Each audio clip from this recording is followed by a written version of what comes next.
Oh, we are live now. Ladies and gentlemen, a very warm welcome to you all. We are back after our Christmas break. It is your usual Thursday night episode of Malls, Balls and All, and a very welcome, warm welcome to you all. Glad to be back. Glad to have all you back. Joining me this evening is familiar faces from the group. We have Mike Reedy in Scotland. We have Peter Martin. And we have Dara Weston, who's looking like he's in the middle of a field somewhere. I know it's the RDS background, but you look kind of cold there, Dara. Yeah. I was going to say you and your feckin' warm welcomes. I'm out in the garage with a heater in my face and it's freezing. That's because your missus barred you to the garage because you smoke cigars. That's what. Well, that and because she's a Munster person.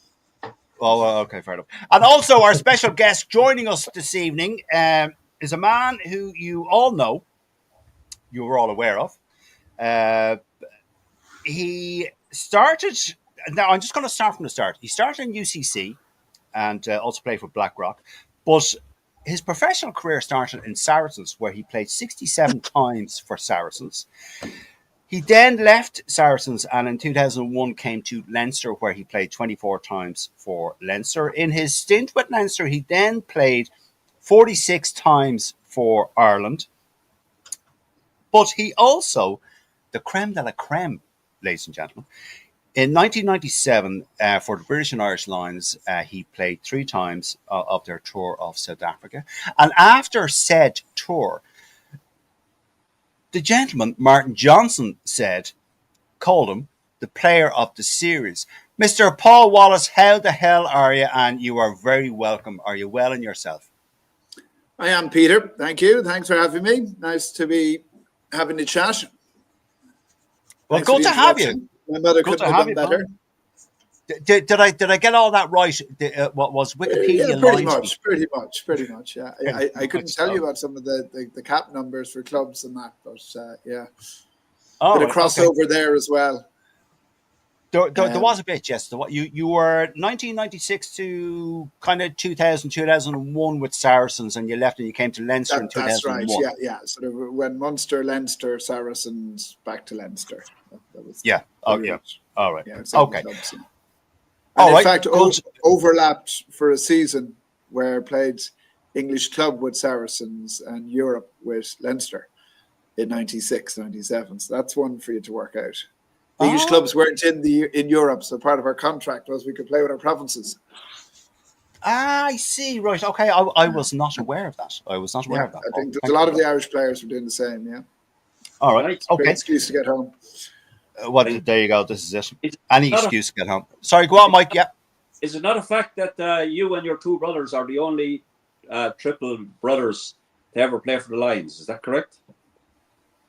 Yes, I'm sure. But the way things are going, there'll be some Polynesian family with about 5 Tuolagi's or something like that soon. But for now, we're the only 3. I think there's 3 brothers played for Ireland back in the 1800s as well. Yeah, but you played for the Lions, though, the 3 years. Yeah. So we're. I think out of I think out of 6 Lions tours, there was only 1 tour between 93 and was it 17 that there was no Wallace on. That would be right, because David did too. Yes, yeah. So it would have been. Probably the most successful siblings in Irish rugby as well. I was going to say most cap family, but now that Brian O'Driscoll's dad has gotten a cap or 2, you have to be careful saying that. Yeah, you gotta be careful saying that. Just coming back to the Lions, the one we missed out on was the 2005 Lions tour. So you're better having 4 out of 5 than 5 out of 5 when you bring that tour up. Well, yes, this is true. Yes, just and hello to the viewers that we have on watching with Megan Augusta, evening lads, Bevan Marie Burke, evening lads, and Megan Christopher Goff. Good evening, all. Glad to have you on, Paul Wallace, 97 line. Yes, okay, right, gentlemen. Breaking news this morning was this. It seems a very controversial thing, particularly with the keyboard warriors online and comments about this online that I've seen, particularly in our own group.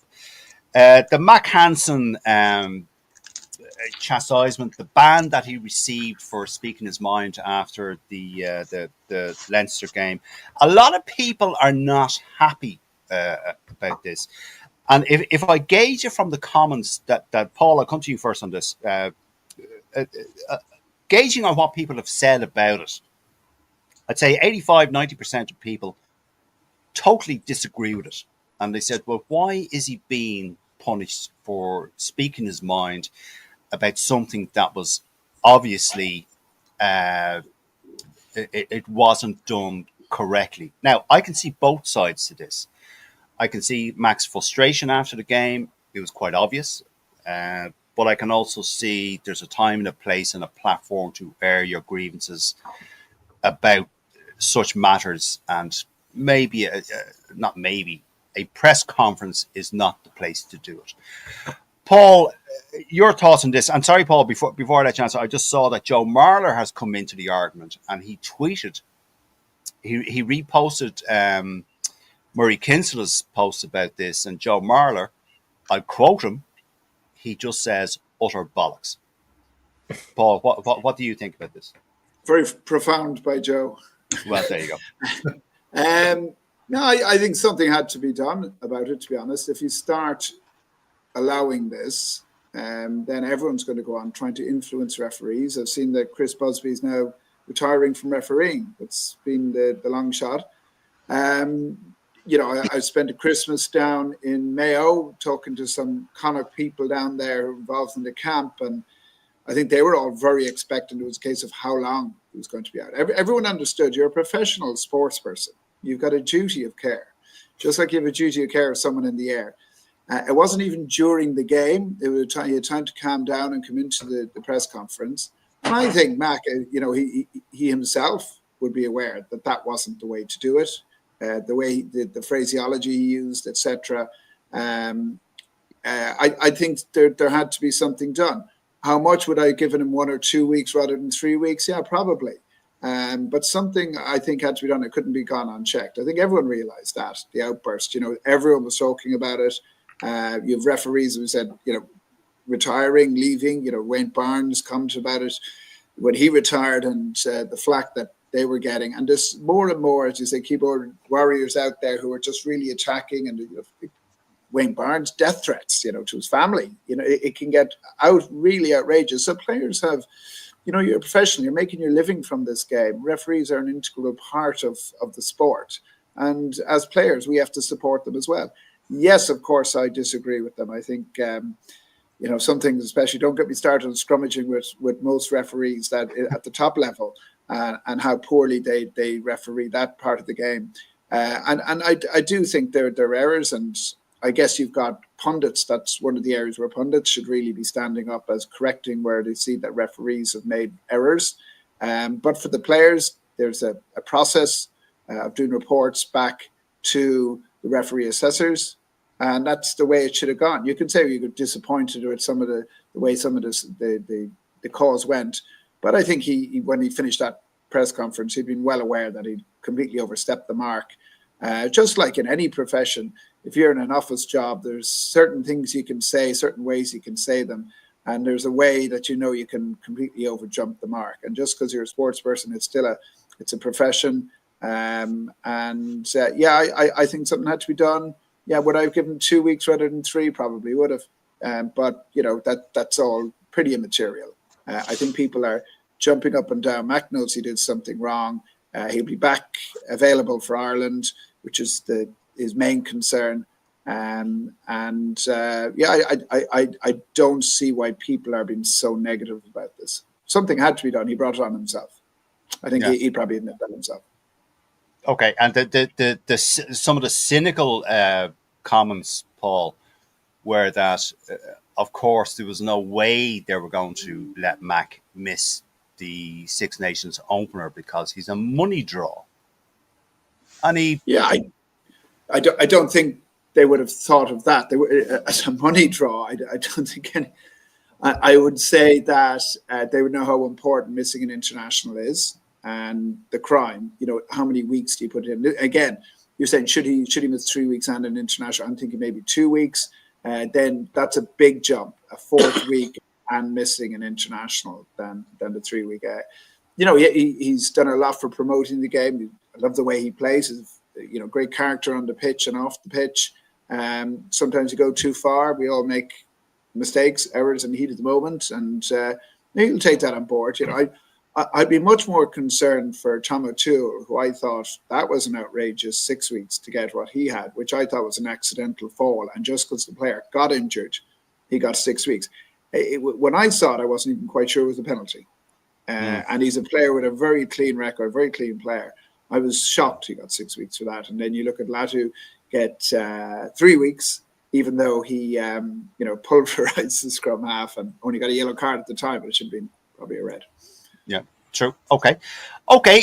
Thanks, Paul. Dara Weston, your thoughts on this and Paul's opinion on the whole Mack Hansen thing and what was said online about it.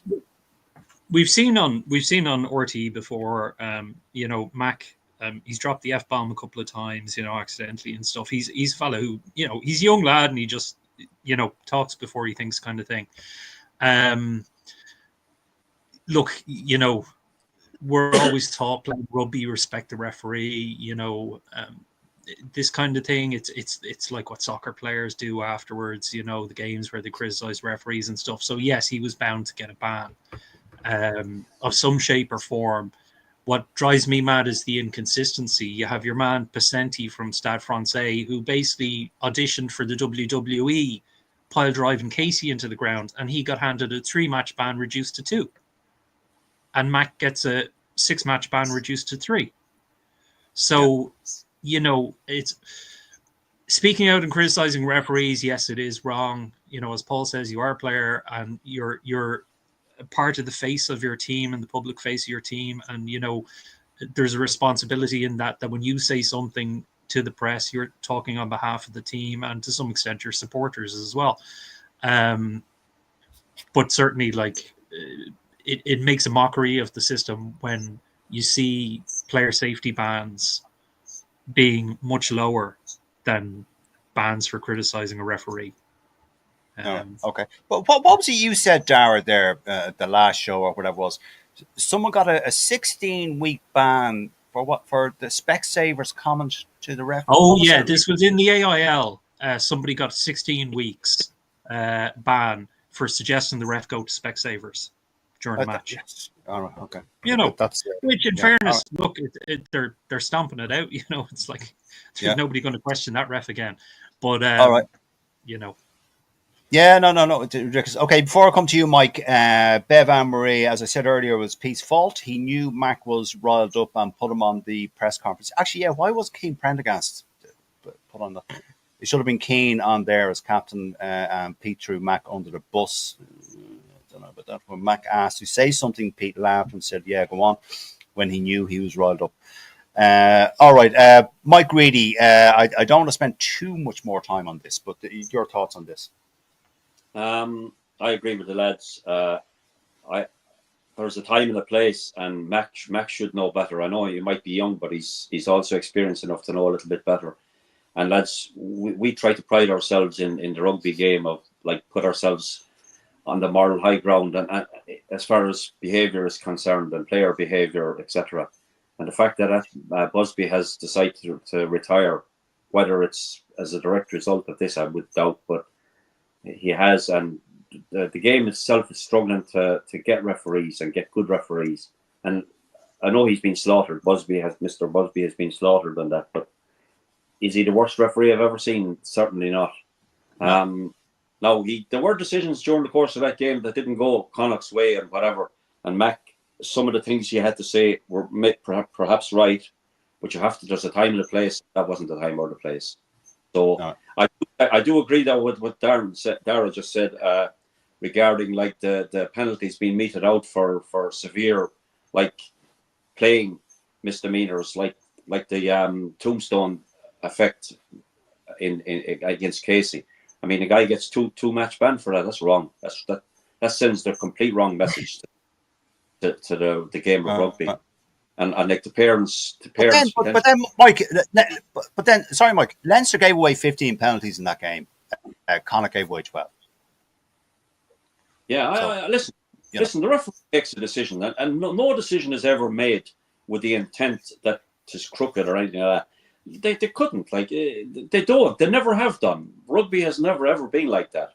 A referee will make an honest decision, whether it's... And listen, in fairness to him, I never saw the incident that Barrett, like, there was a headshot or something like that on Bundy. I didn't see it during the course of the game. But if the TMO doesn't pick it up and make a judgment, a call on it, the referee has no decision to make as such if he hadn't seen it himself. So the TMO never called that incident, and Busby was thrown under a bus a bit, if we're honest, after that game. So it was actually Mike. It was actually Mike, by all accounts, and Connacht fans and everything. It wasn't Busby. It was actually the TMO that had it in for a certain play that Connacht did. It wasn't Busby. The TMO was trying to overturn. And anyway, look, we go on. Sorry, Mike. Peter Martin, I'll come on to you. Your thoughts on this whole Mac Hansen debacle? Yeah, look, we know that rugby is all about one of the big values of rugby is respect. And, I think an awful lot of the values are being challenged, I think, by the modern game, because ultimately rugby was amateur for, an awful lot of those are amateur values coming through. You've got games up and down the country every weekend where, and I know myself because I'm coaching this weekend, I'm an underage coach. And like, for example, as part of the rules of our competition this weekend, if it goes ahead with the weather, we've no actual referee appointed by Leinster for our game. So one of the affiliates, which happens to be a coach in my team, will step into the breach and do the best he can. That's really what it boils down to, is referees are people who are trained. They know the laws better than most people. They're doing the best they can. I think, and that's all you can ask of people when they're in the amateur game. My issue is, and it's again coming back with the points raised, is, the game is professional. There's an awful lot more help for the guy in the middle. Now, mistakes are going to be made, but he's got that crutch, that fallback of the TMO to pick up more games. So with that in mind, you would think that errors are going to be reduced. Stuff that's not got by the referee is going to be reduced. And I think ultimately, as what Mike Reedy said, Busby is the firing line, because you've got a governing body who are throwing out these laws, and we've discussed them on here on many occasions, where some of them are absolutely crazy. We're going, what in the name of divine God are they doing with this? Like, we've had these conversations about the bunker for the red card and the 20-minute red card. Some of these are absolutely nuts. But who's the man who's in the middle, who's getting the fire line? The guy with the headset, the cards in his pocket, and his whistle. That's who's getting it. Ultimately, Hansen, what he said, he crossed the line. We know that.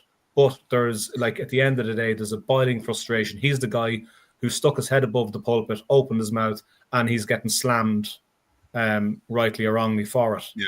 But yeah. I think there has to be a bit more.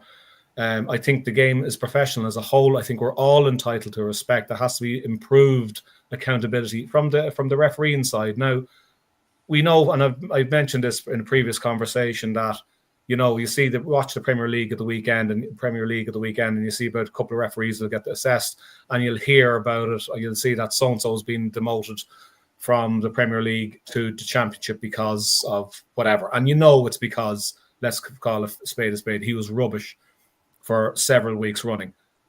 Like, a system like that surely has to be in place where players can express their frustrations through the right channels. But if it's a case that a referee has had a howler for X number of games, that the assessors come along and say, listen, no, it's you're going down a level next weekend until things change, or whatever the case may be. It just basically takes the heat off the referee. You can imagine that if there was some kind of system like that in place, where a referee can take a step back and go to a lower level, that he's probably with that work though, Pete, in reality though. Well, it's like this. If it's not in place, or like, why not try it?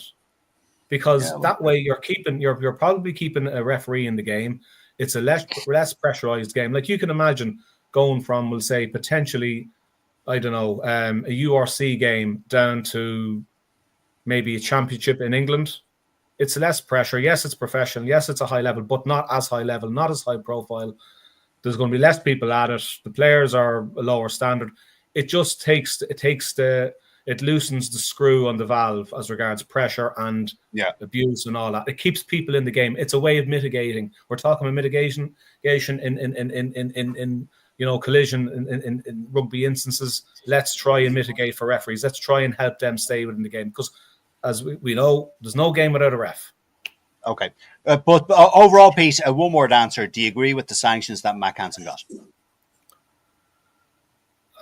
Yes or no? Yes or no?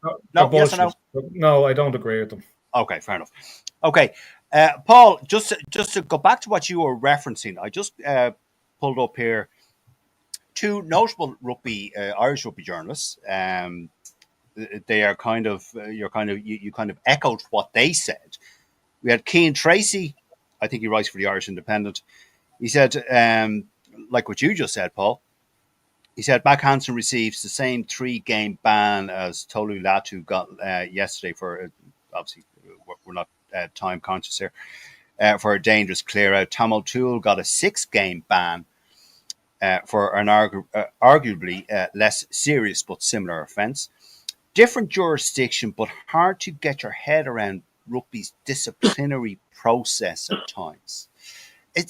This seems to be a constant issue, Paul, that there's no consistency in what the officials do or the sanctions that they hand out.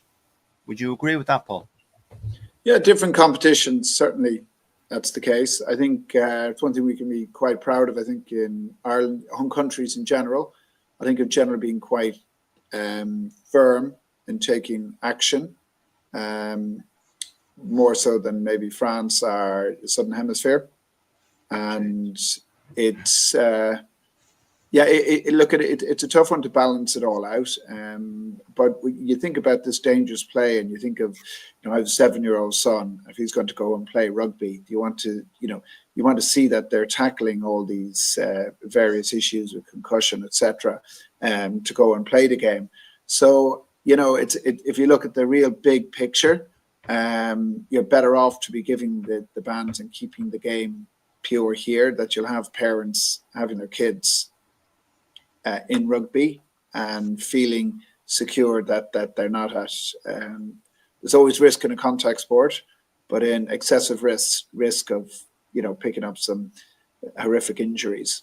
So I think there always will be an imbalance in that with the pressure that is on. I think the top 14 in particular tend to be a little bit lighter if you look like for like.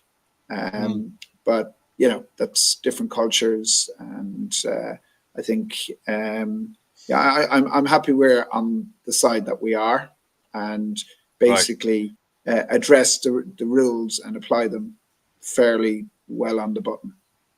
Okay. Another one, Paul, another journalist, Rory O'Connor, who I often called Stephen Jones wannabe.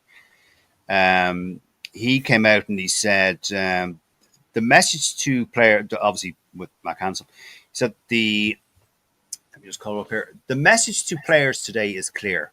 Back in your box. Your opinions and personality are not welcome. Continue to toe the line with banality, because if you dare to step out of line, we'll come down on you like a ton of bricks. Is that? I don't. It's rare. I agree with Rory O'Connor. I think he's just doing these for clicks, etc. Is that a bit offside by Rory O'Connor, a respected Irish rugby journalist? I think he's the Irish Times. I think there's lots of opportunities, especially with social media and everything, compared to my day, to express who you are. And it's like a comedian, a good comedian doesn't have to rip someone to shreds. And sure. I'm not saying he ripped someone to shreds, but he certainly stepped over the line. Look, we all know the character he is. I don't think one thing I probably would say is that now the club will put forward their report to the referee assessors of how they see it. and I haven't been involved on a club scene like that too closely for a long time, but that players get a good voice in that, and it's not just the backroom staff or the coaches, but also the players. I'm sure they do. You come into a changing room afterwards, the coaches will be talking to the players will say they had an issue with this, and they get there and it all gets put through, and that is a fair process when you leave it all settled down. There's games that some things happen and you come in and what you think you saw happen, and you look at a replay and it's completely different to what you thought. So there's a lot of games you look back on and you've missed half the game, especially when you're in the forwards and you got your head down. So I think sometimes you need a bit of calm reflection, look through the replay of the game, and then then make any claims you have. And referees do make a lot of errors in a game, and at any one time, at a breakdown, there's probably 2 or 3 infringements going on, and it's a case of which ones playing the referee and what he does and what he doesn't. And the big clubs now have very good advice on what referees want and what they don't want, and train accordingly for it. So, aren't too much at a disadvantage in that regard. Let me ask you, Paul. It just occurred to me, and we've had ex-players, Victor Costello, Reggie Corrigan, Nick Popplewell, Shane Byrne on, but I've never actually asked them this question, and it's probably a difficult one to answer. Do you have, or maybe it isn't, do you have a particular game, Paul, that actually stands out in your head, in your memory, and you go, Jesus, I can love that guy. That was a great game. A particular game? Yeah. Yeah. I know it's tough. Yeah. There's a few. We cup final against Wasps in Twickenham, where we beat them by about 50 points. That was quite sweet because they were our arch rivals in London, and they're a good side as well. Obviously, get to the final, and it was last match for Michael Lina, Felice Salah. So to put them out and carry them around shoulder high, that was certainly up there. The comeback for Leinster against Munster was right up there, where we were down to 14 players after Eric Miller had delicately kicked, God rest his soul, Anthony Foley in the nether regions. The way we came back and fought, and which is probably one of the big start that got Leinster really going. I think that game, and I returned from a broken ankle, which never really fully recovered. So I didn't get. I probably had to work a lot harder just to get on the pitch then than I had to in my career to get to any other level. So to win a trophy there, and just I suppose the way the pack stuck at it, and the back line, the likes of Shane Horgan was outstanding. Abday Darce, Drico, everyone was just absolutely on fire. So a couple of those, the ones with the great celebrations afterwards, and the first lines test, probably not the second one because we were lucky to come out of that alive, and but the first test in Cape Town and Newlands was right up there for me, where we completely outplayed the Springboks. Yeah, well, it's always good. It's always a good day when a team beats the Springboks. Just if anything, Paul, just to shut their fans up online. That's always a good day. When is Africa? Go on, Mike. What are you going to come out with some Nigel Farage-esque thing? We won South Africa. They won the series that in '97, didn't they? Well, we did. Yes, yeah. We won 2-0. There you go. All right. Okay, next point. Darragh Weston, I'll come to you, and then I'll go back around. Sorry, which? Okay. One of the things, the first thing on the list that I sent around was this. Bernard Jackman was quite animated about this on it was either the 42 or Off the Ball. I can't remember which particular show he was talking about. And it was also in the print media. But he was talking about the gap between Leinster Rugby and the rest of the provinces is not good for the IRFU, and I completely understand where he's coming from. And one of the things I just quote just briefly. I'll read quickly a paragraph in an article I was reading. It says, is Leinster's dominance casting a shadow too long for Irish rugby to escape as the powerhouse club continues to reign supreme at the top of the URC? The rest of Ireland's provinces find themselves languishing outside the playoff spots, an unfamiliar and troubling scenario for a rugby-mad nation. Dara, any thoughts on the apparent gap between Leinster and the rest of the provinces? I wouldn't say it's an unfamiliar scenario. I remember being a Leinster fan in Donnybrook when Munster were winning bloody everything. Yes, I was there too. So, to say it's an unfamiliar scenario, it's not. These things back when Dougie Howlett and all these lads, the Galacticos were playing down in Munster, and Jesus, they were winning everything. Well, they were they won 2 Heinekens, but they got to a load of finals. So I mean, they were the dominant team in Ireland. I mean, I'm trying to think, did they have the full front row? I think Reggie might have been there, but Reggie Corrigan was there, yeah. Yeah, but they had most of the scrum. Leinster had a couple of the backs. Munster had some backs as well. We had some Ulster players as well. So I think there's always been times when one province is more dominant than other provinces. Leinster possibly, we're, as we've seen from Harry Byrne going over to Bristol. Bristol he's gone to, isn't it? Or is it Gloucester? Bristol. Yeah. We basically have an academy that's just churning out players, and sometimes too many, and bringing up the argument for a 5th province, etc., to kind of, send these players to so we don't lose them abroad. But we couldn't afford a 5th province, Sarah. No. Unless it's Eddie Jordan and his pals resurrecting London Irish and they put millions into it, then we'll loan them a couple of players to play, but look, I think it's cyclical in nature. There's always been one Irish province that dominates over the other provinces, and then it gets tighter and tighter, and then for a while there's two possibly 3 provinces on the same level, and then somebody else sticks their neck out in front again and gets a bit ahead of the other provinces.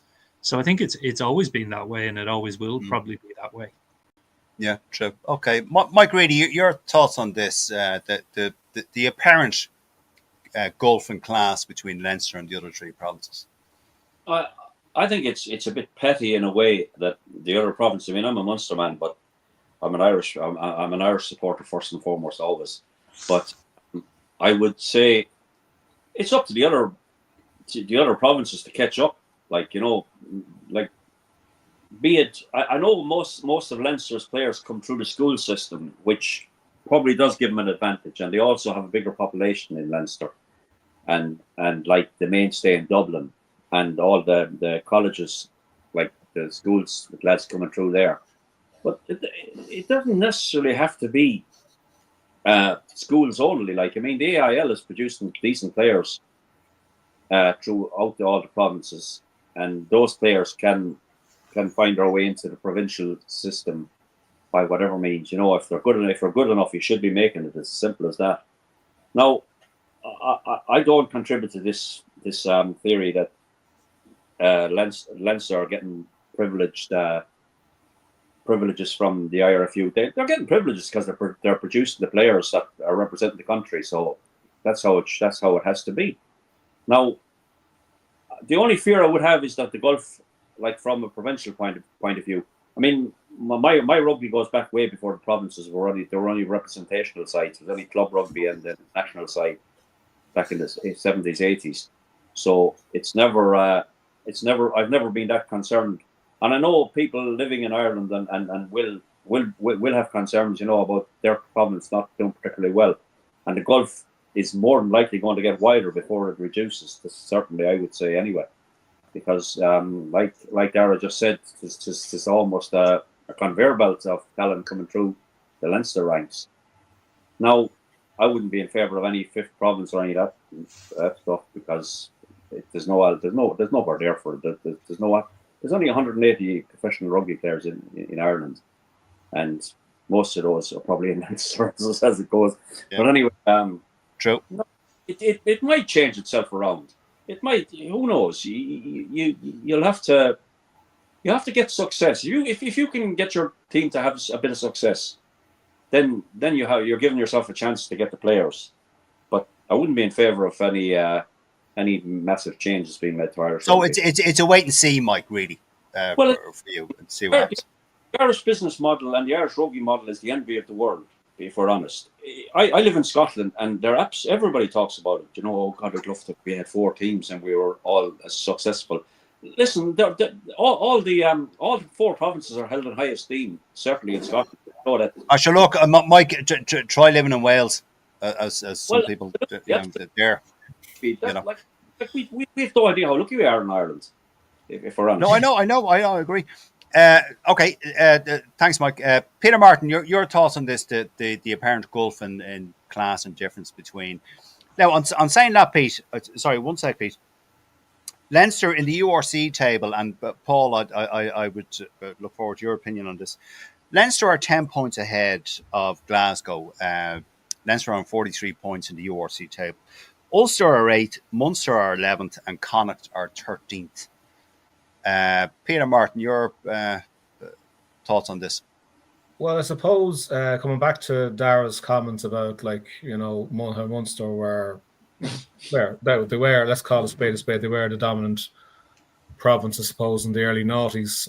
You go back to the 80s, and you had the very political situation where there was 4 provincial selection committees all putting their best foot forward. And even when you look at the teams in the 80s, there was a very even spread between the 4 provinces. And probably, if you were to throw an analytical eye, perhaps Ulster were the slightly more dominant province back in the 80s, slightly more dominant. Slightly. But look, yeah. I think the way it is, like, you know, now with there's a lot more focus. The Irish teams get a lot more attention because of its success, and people are probably a little bit more demanding of you know what's and they're looking under the bonnet as regards what is this success all about, how is it fed, and they're more aware that Leinster, you know, by fair means, not foul, are more successful. The population is there.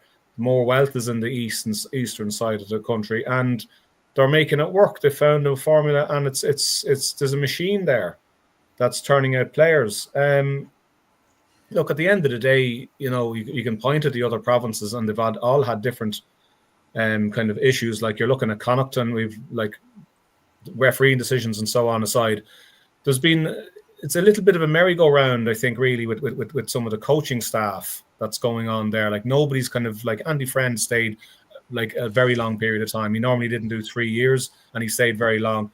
But in the end, you could argue, did he stay a little bit too long? You know, Pat Lam was there before that.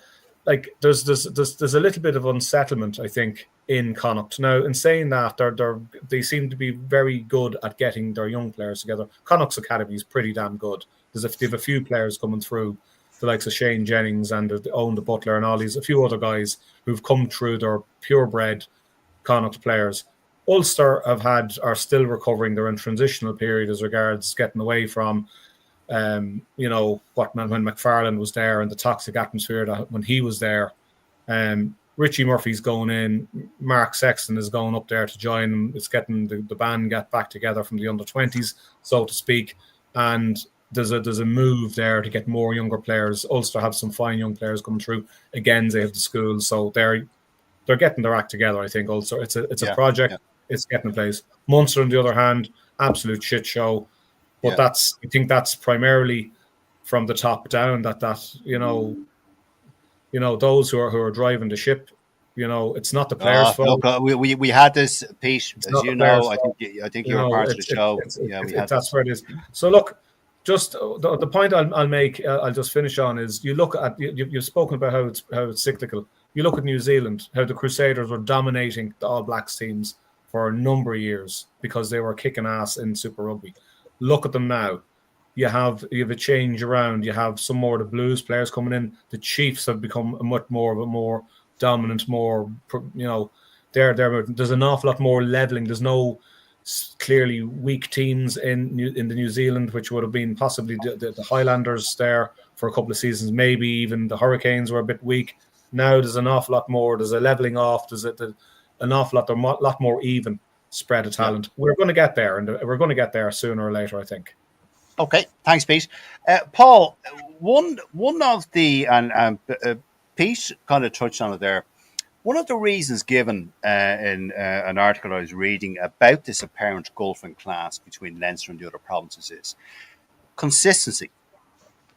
Leinster have had the same director of rugby in Leo Cullen, or head coach, or whatever you want to call him, for the past 7 years or thereabouts. Nina Bar really came in, but more or less they've had the same backroom staff present for the past few years. Ulster haven't, Connacht haven't, Munster obviously haven't. That, I think, adds a lot to the situation as well. Paul, what would you think about that?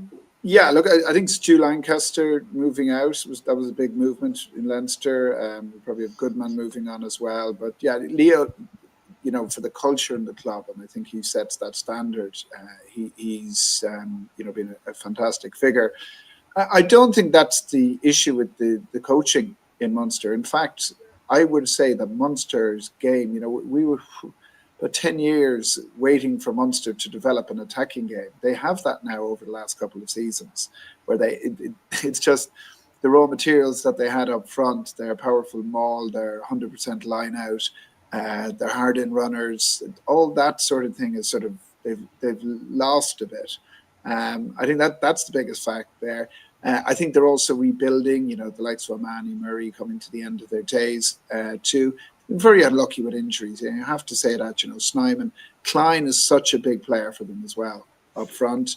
You know, Snyman didn't play when he was down there.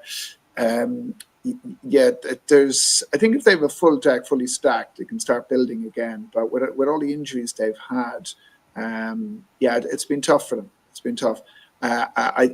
I do believe they'll get back there. The reason why Leinster's way ahead, I think, has been well documented. The school system up here and the coaching that they're given at that, and even talking to former schoolmates down in Limerick at Crescent, they would say, like in Limerick, trying to keep up with the Cork schools where they've got almost professional setups now in Christians and Pres, that they're finding it very difficult to keep up with them. That was a very good point that was mentioned about club rugby, especially in Munster and provincial Leinster. You know, I think you get some of the biggest physical, hardest players from rural areas. In, you know, it's a generalization, but I think you always have. And you know, getting the right coaching resources out into those players. Now, they mightn't be playing, you know, in provincial towns where they mightn't have the numbers to make up a good team, but trying to pick out those really standout players and moving them. You know, some guys just have that physical ability. You know, you look at like a guy like Tom Ahern, who I think has got a great future at six, maybe second row when he fills out a bit. There are some of these, you know, coming from Waterford where you don't have a particularly strong schools or club system, you know, and I think they need to do more of that, identify early and bring them on. I'm not hands-on down there, so it's hard to see the work that is being done, but you'd like to think that they would pull a few more out. You know, it's gone back to the 60s, 70s, and probably even further back, I'm sure Mick could tell me there. You know, your Moss Keens and your Mick Galways and, you know, pulling these guys out of Castle Island, not exactly rugby heartlands, you know. The claw, Paul, the claw. Let's not forget the claw, Paul. Well, the claw's from deepest, darkest Limerick, so as a Munster man like that, so he was, but you know, in the heart of rugby land. But a lot of players with great footballing ability, physical ability, you know, that's where I need. And they really need to concentrate. Leinster are now need to export players. I think I'm delighted that Harry Byrne's gone away. I know they're trying to push to other Irish provinces, and McCarthy's obviously been pushed to go to Munster, and likewise, but they're not enforcing it like they might do in New Zealand, where I know one stage they had a stage where you might pick your first 25, and you might wait for Leinster to do that. Then any player outside that, you could take them. You could put them on your roster. So you could go with 20 and then take 4 or 5 from somewhere else, which was an interesting concept to balance it up. I don't think with the politics in Ireland that would ever happen. Leinster, for me, should be and probably will remain pretty consistently the top team by a bit in Ireland. When you look at the numbers that are here, the playing numbers, you look at the level of coaching at a younger level, and also the money to bring in big time players and big time coaches ahead of the others. It's a big city. It's and it should be ahead of the others. Ulster for me is probably more disappointing than Munster, in that the number of Ulster born and bred players coming through. It's just beginning to start now, and hopefully Richie will do a big job with them. The likes of McCann, Postlethwaite, etc. coming through. But they've just been relying on Leinster cast-offs, basically, to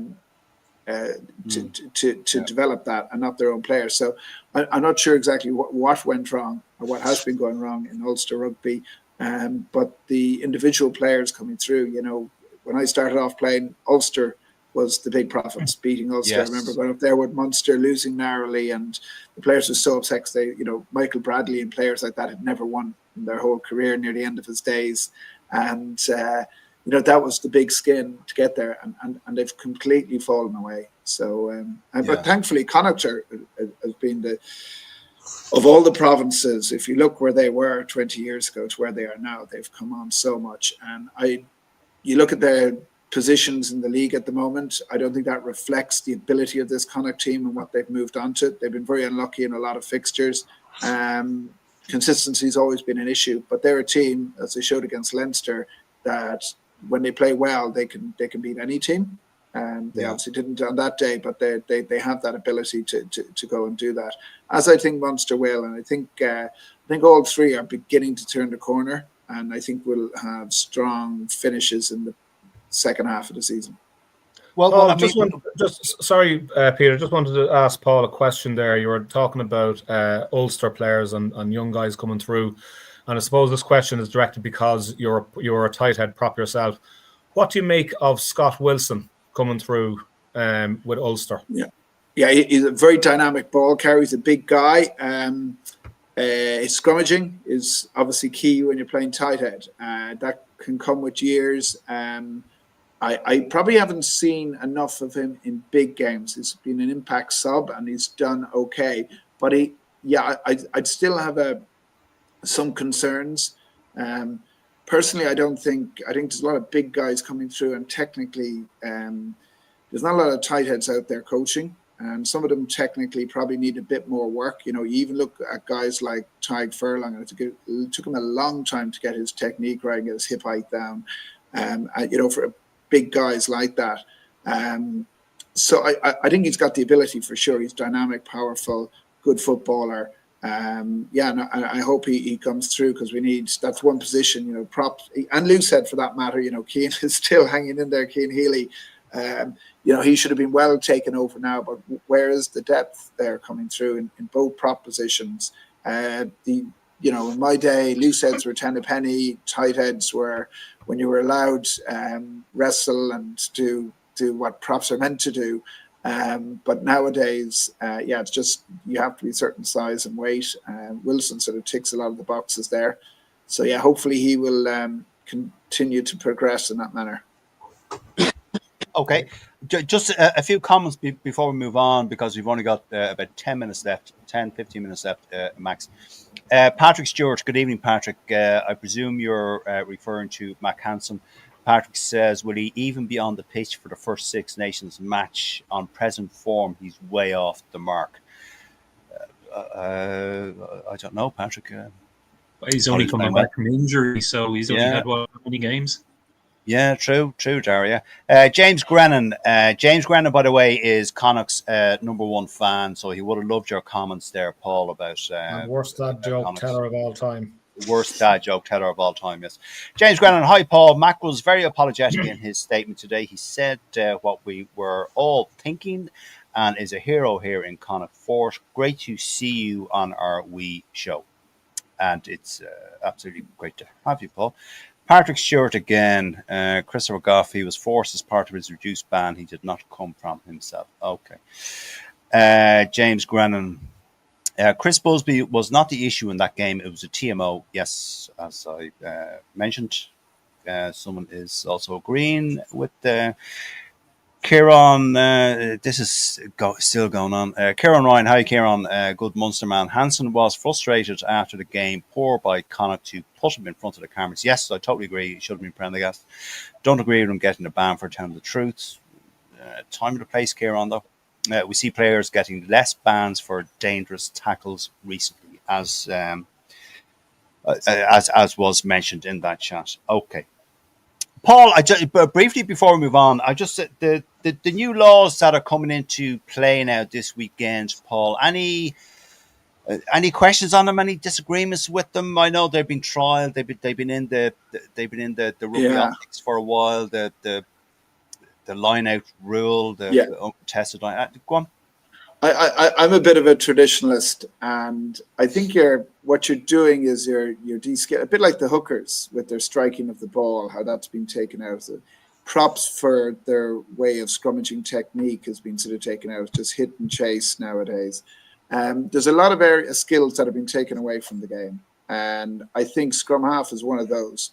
Someone who can get the ball away with someone breathing down his neck, rather than he can amble back to the back base of the scrum under zero pressure. So even if you are putting a bit of a shunt on, it should be pretty easy for the scrum half to clear the ball even going backwards, and that sort of de-emphasizes doing that. And it's a team game, and it's a thing where you as a pack, your front five in particular, are trying to get the nudge on to put a bit of pressure on.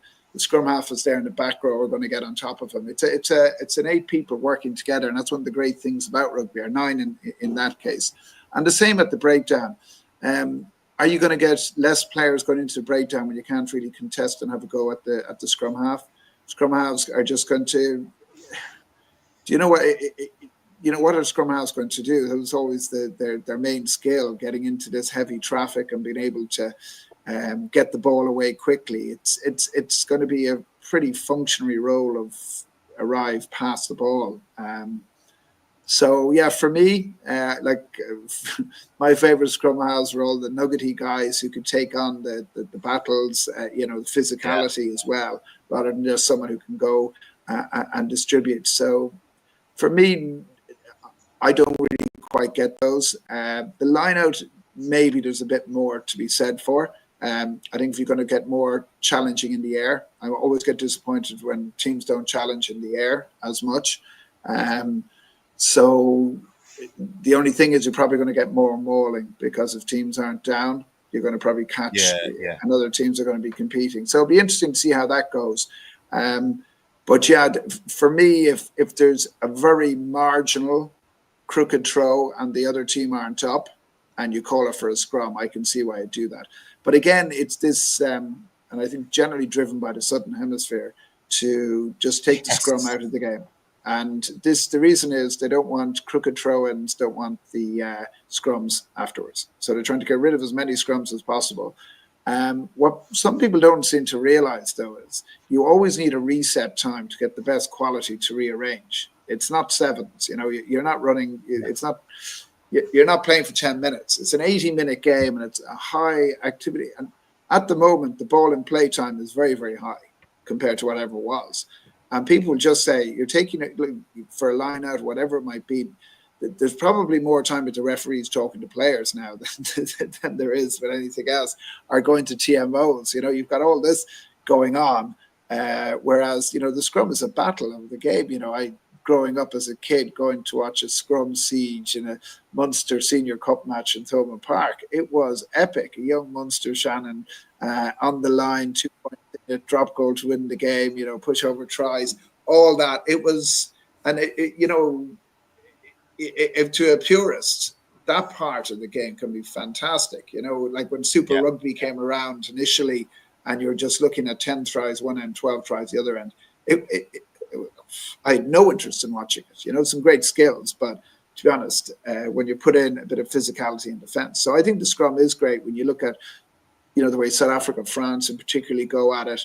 I think it's great. And one of the great things about the game, you know, it should be you go to any village in Wales, wherever it might be, you've got a guy custom built for each position. So, you know, it's not soccer where you are Gaelic football, hurling, where you're generally going to be, everyone's around the same size. You can't be too tall, too broad.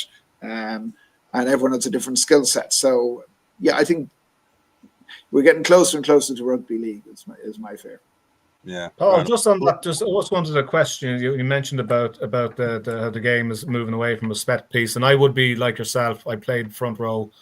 I would be fond of set piece and the purpose of the set piece to reset, to start again, and so on. But that aside, the rule changes, particularly around we'll say minimising the effect of the scrum and the line out, from an international perspective, and given the fact that the Irish team internationally, it's always been a space where the opposition have gone after us. You know, we've always had kind of trouble at scrum, line out, well documented, shambles during, you know, arguably a shambles during the World Cup, and it's I wouldn't say always. Now we had a pretty dominant scrum. Go on, Paul. Defend your honour. Defend your honour. You'll never get a prop saying that he might have been under pressure, would you? Yeah. But we have been for there was an era definitely where we might have been under a bit of pressure. We had. Especially the French, Italians would have gone after us in that area. Yeah, no, I agree with that. That, like, you know, the changes, if it's because we've always kind of backed, and like I think James Lowe kind of said at one stage during the last World Cup that they backed our fitness. Like, surely, like if like these rule changes would, while we as traditionalists don't necessarily agree with them, would they not play towards Ireland's strengths? Let's play phase. We're fitter, we're more skilled. Completely, especially our props are, you know, Porter is probably the biggest engine of any prop forward playing today. When you have Sheehan, Keller as well.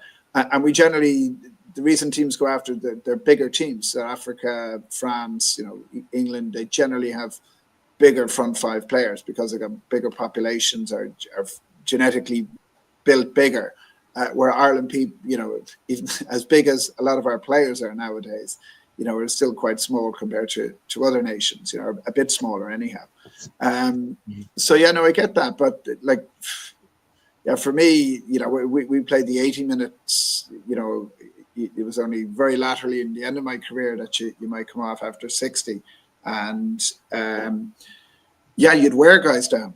I used to love big guys because you just wear them down. Scrum, you keep going at them. Nowadays, they tend to just have a go at one or two scrums, maybe a half, and the rest is just hit and hold. And the other thing for time is the amount of refereeing that are making decisions where they actually don't know what happened, or it's something about a bind. And I think they need to have a bit more of a laissez-faire. If it's not dangerous, just let them get on with it. Whether they're, especially with the wheel, they get that wrong 90% of the time. I think Porter's got such, like, you know, for pulling, he's been driving and he's for stepping around where there's no clear step out. Okay, maybe once or twice of the 20 penalties he might have been deserved, but generally he keeps getting. And why? Because he's probably the only prop around who really attacks the opposite number time and time again.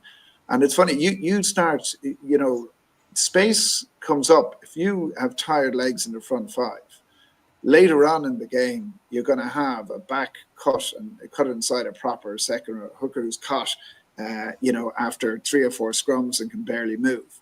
You know, so it does actually open up space later on in the game by leaving the scrummage and getting on. But what I don't like is where you just have teams hit and hold and no one really having a go at each other, because in a lot of cases they're afraid the referee will penalise them for being dominant. Yes, exactly. Yes, absolutely. Okay, folks, briefly, because we're coming up to the hour mark and we always do this, we go slightly over time. Dara Weston, the laws being brought in, any objection, any Thoughts on the new laws coming in? Well, they're not new per se, but they're being enacted this weekend. Yeah, I think Paul's basically covered it all. I mean, I wouldn't be in favour of dumbing down kind of lineouts, scrums, giving the extra protection for the scrum halves. I think, look, most scrum halves are yappy little, Yorkshire Terriers. And, that's their job, is to basically get in there and dig stuff out. So, yeah, look, I think it's better than some of the recent laws that have come out, orange cards and things like that, trials. So I know you hate the orange card and the 20-minute red card, as probably we all do. Yeah. Mike Reedy, your thoughts on the new laws being brought into effect this weekend? Any objection, any thoughts? Before we go on to the games coming up. I agree with what Paul just said. As regards to scrum half getting more protection is absolute nonsense. You're basically giving them free license to just pick the ball up and do whatever they want with it. I mean, it's not going to separate a really good scrum half from an average one. They're all going to look as if they're pretty decent now. Whereas if you have a guy who's quick and he gets the ball and he's able to, I mean, how many of them actually get caught really and truly, even now the way it is? I don't think there's none. That's one law that didn't need to be changed.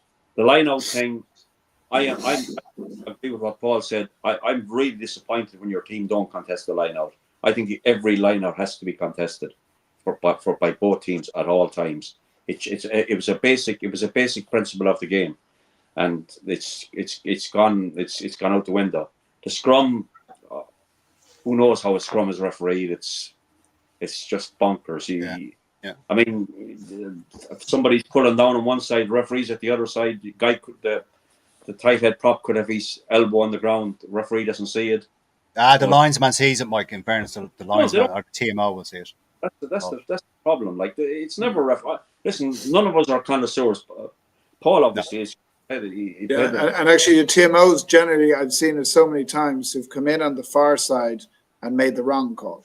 Yeah, I've seen more wrong calls than right calls when they've come in. Which, if you're going to come in, you got to be under. But I don't know how they're being coached. There's because of the 6'5", 6'6" Bohemian props. There's a new technique where they all they hit and they put their feet backwards and then they just pancake down. And I've seen so many TMOs come in and give a penalty against the loose head for hinching when the tight head is just flat on the ground. It couldn't be any more obvious. And it consistently comes up. I think Porter got a couple against him as well over the last, and it's shocking. It's shocking the level of, who's coaching these TMOs or referees. They're not doing this intentionally. And if they don't know what they're doing, this is why I think the scrum should be just left. Unless it's dangerous play, just leave them get on with it. Don't worry about binding here or there. Just let them get on with it. And that's the way it was. And it worked pretty well then. Whoever was dominant got on top and got an advantage. But there weren't penalties going the wrong way. And you look at the Ireland-New Zealand World Cup game, the scrum basically, 4 penalties against Porter that should have gone the other way. That's 8 penalties. And they drop a scrum and they don't do anything about it when the ball's at number 8's feet. So it's winning and losing games, referees making the wrong decision. The reason for that, though, Paul, was the New Zealand had gone and spoken to the referee prior to the game and highlighted the fact that Porter allegedly scrummaged illegally, kicking his back. Here we go. Conspiracy theorists, Mike Farage. Off we go. Scrummages that way. The play goes out unless the lock or the flanker holding them in. Yeah, when the referee got it wrong, and I think Porter should have realised that was it, and after the second one should have just stopped attacking, which is bad for the game. Sure, you want guys contesting there, but true. No, very true, very true. Okay, just before we go on to our, sorry, Pete, I'll ask you briefly because we're over time at the moment. I just want to end with the predictions for next weekend's games, but briefly, the laws coming in, Pete. Oh, look, I've nothing else really to say. Like, yeah, I think scrum halves it'll no longer if hopefully it's just a trial and they don't basically lock it in and make it full change, because you'll see the change in the type of player a scrum half will need to be. The characteristics of being a scrum half will change ultimately if they lock them in. There'll no everybody's going to stand off them. like scrum halves won't probably won't be able to break because, you know, like if a back row comes forward at the side of a ruck and he makes the wrong call or he's just a little bit off balance or whatever like that, you know that like there's going to be space somewhere for a scrum half possibly to make a break. They're not going to do that because it'll be all hands off. They'll all be standing all behind the ruck, letting the scrum half watching them pass the ball out from the back of the ruck because they can't go near them. They can't really kind of interfere. So there's no opportunity for the break, for that dash and break. The breaking 9 possibly will become something of a relic of the past if they decide that this trial is going to be successful and they lock it in, which I hope they don't. I think Antoine Dupont will always be a breaking scrum half if he is not to do it. Okay, just a few comments before we come on to our very last topic. Aaron Slatter, agree with Peter Martin in regards to the highs and lows of the provinces. Yes, Kieran Ryan, Munster first on the URC League standings last season and 1 or 2 years ago. If Munster could get a near full strength team, they wouldn't be far off Leinster. Farrell, Nash and Ahern should be in the Six Nations squad in a few weeks. The Six Nations squad, Karen, has been announced next Wednesday, by the way, and the under-20s has been announced next Tuesday. Okay, right, Paul, we do this every week. We don't know what the teams are, but it's just a shot in the dark, so just go with it. The upcoming games next weekend, this coming weekend, you got to call your winner. Win, lose, or draw, basically, Paul, okay? First up, we have Munster at home entertaining Saracens. I got a feeling the Sarries are going to do it. It's my old Sarries. I just think they got a pasting by Bath 2 weeks ago. Yeah. They came back. They're really building a team, and I'm just not sure where Munster are. It's going to Thomond Park, isn't there? I think that loss to Bath has done. It's always a very tough thing to go and win there in Europe, but I've got a feeling Sarries certainly put it up to them. But they're beginning to get a good team together there. Their frontline team is who I presume they'll go flat out for it. If it is, I think that's a strong team. They gave Bristol, bonus point win against Bristol last weekend, and I think they're hitting their strides. Their back row is fantastic. Okay. PW is going for Saracens. Okay. Next game, Paul. Leicester are at home to Ulster. That's Leicester, yeah. Okay. Fancy Ulster. Okay. Connacht are in the Challenge Cup. Connacht are entertaining Lyon. That's a tough one to call. That's a tough one. Yeah. It's hard to get what the Connacht team is going to be, but yeah, I go Connacht at home. These conditions, if the match is playable. Well, we're supposed to get 18 degrees temperature rise at the weekend. I believe Paul. so. Yeah. According to Matt Aaron. Well, 8 degrees, yeah, but it'll be a pretty whatever. Soggy pitch, I'd imagine. Probably. Even the Astro, it's the 4G, yeah. The 4G, which I think we all personally hate the 4G pitches. I don't know your opinion on them, Paul, but well, I'm just glad I never played on them. Yeah.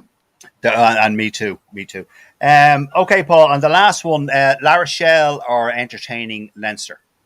That's going to be a good game. Well, it should be. Yeah, I think Leinster. Again, a really tough one. A lot of injuries. La Rochelle have been inconsistent this season. Their line-out has really been malfunctioning. It looks like Skelton isn't going to play. You have Dante probably out. Their two hookers. Is it... Bouchard, is it? I know you're. Yeah. So apparently their line-out has been very, very poor. Probably the one for Leinster and Ireland. So yeah, and I think if they don't have all their big physical players, they're an easier team to beat down there. They need them all together, and Skelton, for me, is such a huge himself, Antonio and Aldridge. Yeah. Very good. Yeah. Okay. No, I'm good. I think Leinster with that bench that they're going to have, whoever's starting, that bench is going to be incredibly powerful. Especially a heavy pitch, heavy legs. Will they pull out Will Connors again for a special appearance? Paul. Boy, I don't think you could not play Josh the form he's in, although he tends to get overplayed the whole time. He's an 80-minute man. Yeah, we haven't seen too much of Connors, have we, this season? No. He did a good job down there. You never know. You never know with the squad rotation as well. But yeah, Josh is he's having a great season. Okay, thanks, Paul. Dar, before I come to you, Jenny Quinn Ainger, late to the show. Sorry, would any of you agree to getting the younger lads in and training them in the green jersey? We may not win a few matches going forward, but they need to be thrown in to learn and get international experience. Jenny, I would agree with that, but the Six Nations is not determined. Not in the lines here as well. Not in the lines here as well. But I agree with the sentiment, yes. Okay, Dara. Munster at home to Saracens. Who's winning that? Win, lose, or draw? If Munster can bring back Fortress Thomond and make it really inhospitable like it used to be back in the day, and like packed to the rafters and really, worried about getting out of there alive, they could do it. But they did it against Leinster. Dara, they did it against Leinster. They had 27,000 people in Thomond and they lost badly. Yeah, but was the atmosphere? I don't know. Sounded great to me. Okay. Look, I'm married to a Cork woman. I have to say Munster. I know. Okay. Leicester entertaining Ulster. Jesus, I think Leicester. I think family flowers only. I don't see it going well for Ulster. Okay, Connacht at home to Leon. I'll say Connacht with home advantage. Okay, La Rochelle entertaining Leinster. I'll say Leinster. I think this young Meath lad Barrett could do something special for us. All right. Okay. Okay. Right, Mike Reedy, over to you. Thanks, Dara. Thanks, Paul. Mike Reedy, Munster, your team entertaining Saracens in Thomond. I'd like to think Munster, if they can put out a strong enough side. I know you're talking about the Leinster game, but they had a weakened side against the full Ireland team in that game. So there you go. Anyway. Oh, would you stop bitching? Jesus Christ. Right, okay. No. Okay, you got Munster or Saracens. Come on, we're way over time. Munster or Saracens. Saracens play back, by the way. They got absolutely humped in that game. So I'm hoping that they'll bring that game plan instead of the one against. Okay, a Munster win or Saracens win? Yeah, get off the fence. Go for a Munster. I've got to go for a Munster. Munster, okay. Leicester v Ulster. Leicester at home, Ulster visiting. Leicester. Okay. Connacht entertaining Leon. Connacht. Okay. La Rochelle entertaining Leinster. Ooh, it's a tough one to call. But it is. I'm hoping. Listen, I'm a Munster man, but I want Leinster to win it. So there you go. Okay, who's going to win? Leinster. Just about. Okay. A one-score game, Mike. Yeah. Okay. Peter Martin, you are the last voice on this. You're finishing up tonight's show because we're way over time as always. Munster entertaining Saracens, Pete. Yeah, I think Saracens are going to do that. It's not going to be like a couple of seasons ago when you had Costello taking over, Munster going to Wasps, and there was a pile of kids put in and nobody gave them a chance, and Munster pulled off the improbable. This time around, I think it's a totally different vibe around the team. So okay. I think Sarries will do it. Sarries will do it. Okay, Leicester at home to Ulster. No, Leicester. Okay. Connacht at home to Leon. I'd back Connacht because I think there might be a siege mentality built in around Mac, and it might galvanise them, produce a performance, emotional, whatever. They'll pull something out of the bag. Plus the shit weather in Galway that weekend, might do it. Okay, and lastly, Pete, and we'll end the show on this: La Rochelle at home to Leinster. I think that could be tighter than we think. I think O'Gara came out and said something, and it could be interpreted. There could be a little bit of mind games about how his players owe him or something. Just I can't remember the exact text what he said, but I think it could be kind of a verbal G up. Yeah, they've been poor. La Rochelle have been poor the last couple of seasons. They're not the team. Perhaps they're in a bit of a slide. I think everybody's twigged how they play and twigged their patterns and so on. But against that, I think Leinster are pretty much of a full deck, I think, really to pick from, Yeah. and they'll be geared for it. So, Well, recent strong performance against them as well. Keenan, Conan, a few others back. Okay, gentlemen, that is all we have time for. We have gone way over time, 15 minutes over time. All that's left for me to do is thank you, all of you, for watching and your comments and all that. We can't get through them all, unfortunately. I got through as many as I can. My thanks to Mike Reedy, Peter Martin, and Dara Weston, and of course our special guest, Paul Wallace. Thank you enormously for your time and your contributions, and for educating us all with your knowledge on our beautiful game that we all love and we all love to speak about. Gentlemen, thank you all very much. Enjoy the rest of your evening, and cheers. Good luck and take care. Yeah, thanks very much. Well, take care, guys. All the best.